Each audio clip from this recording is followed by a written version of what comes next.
की 40 स्टार प्रचारकों की लिस्ट। यूपी के सीएम योगी आदित्यनाथ गरमाएंगे चुनाव प्रचार।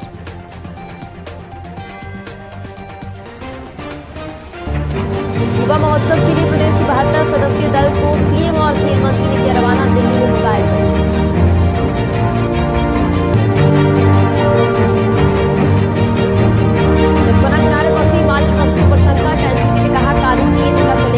रिपोर्ट बस्तियां हटाने के आदेश दिए।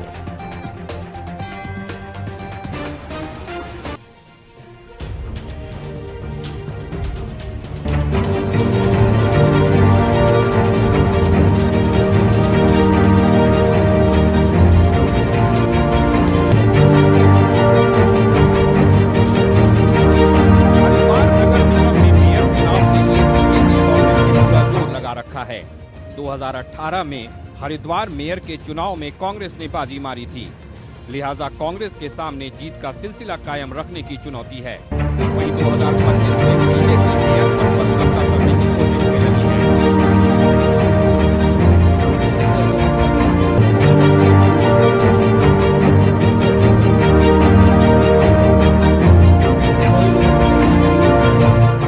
भाजपा के डमी कैंडिडेट है,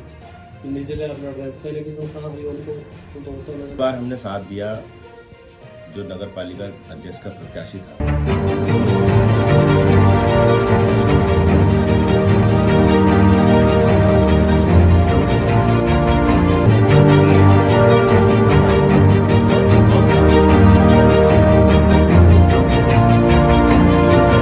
बहुत सारी चीजों में भ्रष्टाचार के आरोप हैं, बहुत सारी चीजें हैं।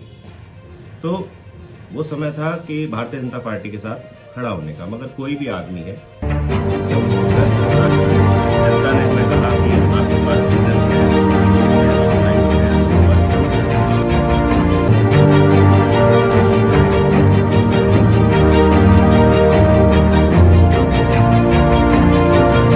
ये बात पूरी हो गई। ये विजुअल में आ जाएगा ना, बाइट अलग आएगी, विजुअल अलग आएंगे।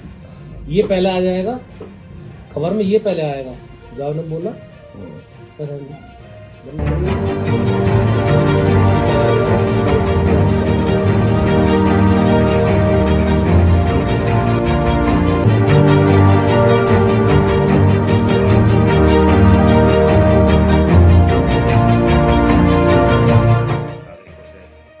मैंने एक चीज देखी है कि शिवालिक नगर का जो वर्ग है शिक्षित है, सत्य है।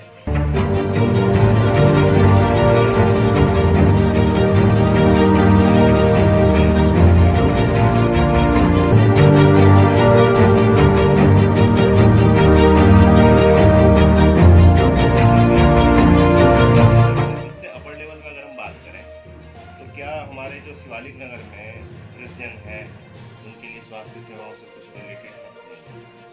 अगर हम बात करें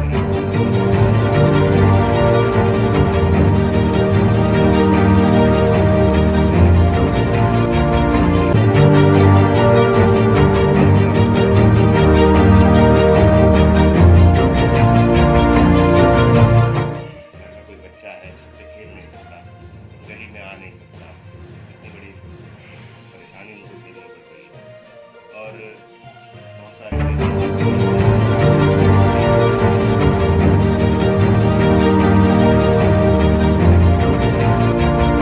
अच्छा, जाने के लिए तो यहाँ से सुविधाएं काफ़ी मिल जाती हैं, ई रिक्शा है, सब कुछ है, बट वहाँ से आना इन लोगों के लिए बड़ा परेशानी वाला हो जाता है। शाम हो जाती है, शाम को भाई वहाँ से कोई साधन नहीं मिल पाता, इनको बेचारों को लिफ्ट वगैरह मांग के या कैसे कैसे आना पड़ता है। कुछ ऐसा होना चाहिए जैसे कि वहाँ पे भी कुछ फिक्स इस तरह का ट्रांसपोर्ट का सिस्टम रहे कि जो लोग हैं वहाँ से आने में उनको सुविधा हो। और मैं अभी इधर देख रहा था एस क्लस्टर में, अगर हम काम की बात करें, अब हम काम पे आ जाएं कि पिछले जो भी हमारे सभासद रहे या उसमें, तो शिवालिक नगर में इतना बड़ा कॉम्प्लेक्स है, इसमें रात को शाम के टाइम में मतलब इतनी ज़्यादा परेशानी आमजन को हो जाती है कि फैमिली उधर जाना पसंद नहीं करती। मतलब अगर एस क्लस्टर में उधर से कोई आना चाहे तो वो इधर नहीं आ सकता, इधर से उधर जाना चाहे तो वो संकोच करेगा। संकोच करने का कारण क्या है कि बाहरी तत्व आके यहाँ पे बैठते हैं, गाड़ियाँ लगाते हैं, मजमा लगाते हैं इधर उधर के, तो बड़ी दिक्कत होती है आम जन को, परिवार को, खासकर फैमिली वाले लोगों को। तो उसके लिए कुछ ना कुछ होना चाहिए, साफ सफाई हो, बाहर के कोई तत्व अगर आते हैं तो उसके लिए कोई 2 पुलिस वाले बूथ यहाँ पे बना दिए जाएं, या पूछा जाए भाई आप कहाँ से हो, क्या हो। क्योंकि शिवालिक नगर बहुत सभ्य है, मैं आपसे बता रहा हूँ कि सेफ्टी पॉइंट ऑफ व्यू से बहुत सारी चीज़ें ज़रूरी हैं यहाँ पे। पुराने लोग हैं तो सेफ्टी का मैटर आप पहले भी कितनी बार देख चुके होंगे, शिवालिक नगर में कितनी चोरियाँ हो रही हैं, सारी चीज़ें हैं, लोग वृद्धजन घर में रहते हैं, 2-2 आदमी रहते हैं, कैसे होगा। अब बाहर से लोग जो आ रहे हैं, अभी ये पीछे टेरी विस्थापित के सबसे जो पुल खुल गया है, तो बाहर से इधर का आना जाना बहुत ज़्यादा हो गया है। सुविधाएं हुई हैं, आने जाने में सुविधाएं हुई हैं लोगों को, भाई उनको उधर से टेरी वालों को हमारे पास पड़ गया शिवालिक नगर आना, वो ठीक है। मगर कुछ चीज़ें वैसी भी हमारे सामने आ गई हैं चुनौती के रूप में कि बाहर से कोई तत्व आता है तो उसमें हम क्या कर सकते हैं। तो कोई, मुझे लगता है कि थोड़ा सा वहाँ पे पुलिस बल या वह इस तरह की चीज़ें भी होनी चाहिए, 2 अपना कांस्टेबल वगैरह उधर बैठें, जिससे कि कोई इस तरह की एक्टिविटी ना हो पाए, गलत एक्टिविटी ना हो पाए। दूसरा मैं कहना चाहूँगा कि शौचालय जो इधर बना हुआ है, अगर आप जाके देखें तो वहाँ पे इतना ज़्यादा कूड़ा, इतनी गंदगी है। जो भी कॉम्प्लेक्स के लोग हैं, महिलाएं हैं जो वहाँ पे काम करते हैं कॉम्प्लेक्स में, पुरुष हैं, जाने में कतराते हैं, बहुत गंदगी है। बरसात आने के बाद उसमें पानी इतना भर जाता है, इतना कीचड़ वहाँ हो रखा है, आप अभी जाएँ तो देखना वहाँ से गाड़ी नहीं निकल सकती। उससे थोड़ा निकट आएँ तो ये जो पोल लगा हुआ है बिजली का, इसके नीचे जितनी गंदगी है वो हमने पहले भी साफ़ करवाई थी मैंने, क्योंकि हमारे मोहल्ले की बात है तो पहले हमने सफाई करवाई थी नगर पालिका के माध्यम से। मगर क्या होता है कि उसके बावजूद उस पर एक होता है ना कि लगातार किसी चीज़ को बनाए रखना। अगर हमने किसी चीज़ को साफ़ किया है तो 2 महीने 3 महीने पे जाके वहाँ देखना कि कोई ऐसा तो नहीं है कि बाहर का तत्व वहाँ पे कूड़ा डाल रहा है या गंदगी डाल रहा है, फिर वो चीज़ें रिपीट हो जाती हैं। अब फिर उसमें वही पोजीशन बन गई है, तो कूड़े का ढेर बन गया है। अब आता जाता आदमी किराएदार निकाली पन्नी और फेंक। पहली बात तो हम मौका ही ना दें। मेरा मानना ये है कि जब हम अपने घर में गंदगी रखते हैं, गंदा होता है घर, तो कोई भी होगा, हम ही होंगे, तो एक बार को ठीक है कुछ खाया तो अरे यार गंदा ही तो पड़ा है, ठीक है जब झाड़ू लगेगी तो सब साफ हो जाएगा। अगर हम सफाई रख के चलें, प्रॉपर सफाई रख के चलें, तो एक पन्नी भी कोई गिरेगा तो दिखेगी, उस पर ध्यान जाएगा। अब ध्यान नहीं जा रहा है क्योंकि गंदगी फैली पड़ी है। आप जगह जगह देखेंगे कोई एक डाल रहा है, उसे देख के दूसरा डाल रहा है। तो हमें इतना ज़्यादा सजग और अवेयर करने की भी ज़रूरत है अपने शिवालिक नगर में लोगों को कि एक दूसरे। अच्छा, मैं एक देख रहा हूँ कि पार्क हमारे शिवालिक नगर में हैं। अब यहाँ पे लोगों के साथ क्या है कि जो बुजुर्ग घर में रह रहे हैं, कनेक्ट नहीं है लोग आपस में, जो कि बहुत ज़रूरी है। हम डोर टू डोर करने के तो ज़्यादातर मकान बंद हैं या किराए पे हैं या वृद्धजन रहते हैं, ऊपर रहते हैं, नीचे उतरने आने में उनको दिक्कत है, कनेक्ट नहीं है, लोग अपनी बातें साझा नहीं कर पा रहे। मैं ये भी चाहूँगा कि आने वाले समय में जो हमारे पार्क हैं, पार्क में संडे में या छुट्टी में कुछ ऐसा प्रोग्राम रखा जाए, वहाँ के कॉलोनी के लोगों के लिए ऐसा फैमिली प्रोग्राम रखा जाए जो उनके बच्चे पार्टिसिपेट करें, वो लोग पार्टिसिपेट करें, आके बैठें, कुछ गेम कराएं, कुछ क्विज कराएं, कुछ इस तरह का कराएं कि मतलब कनेक्ट हो पाए लोग आपस में, है ना, खुश रह पाए, अपने दुख सुख साझा कर पाए।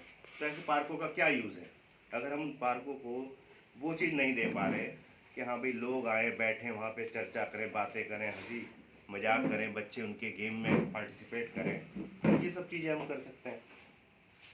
तो करने को तो बहुत कुछ है।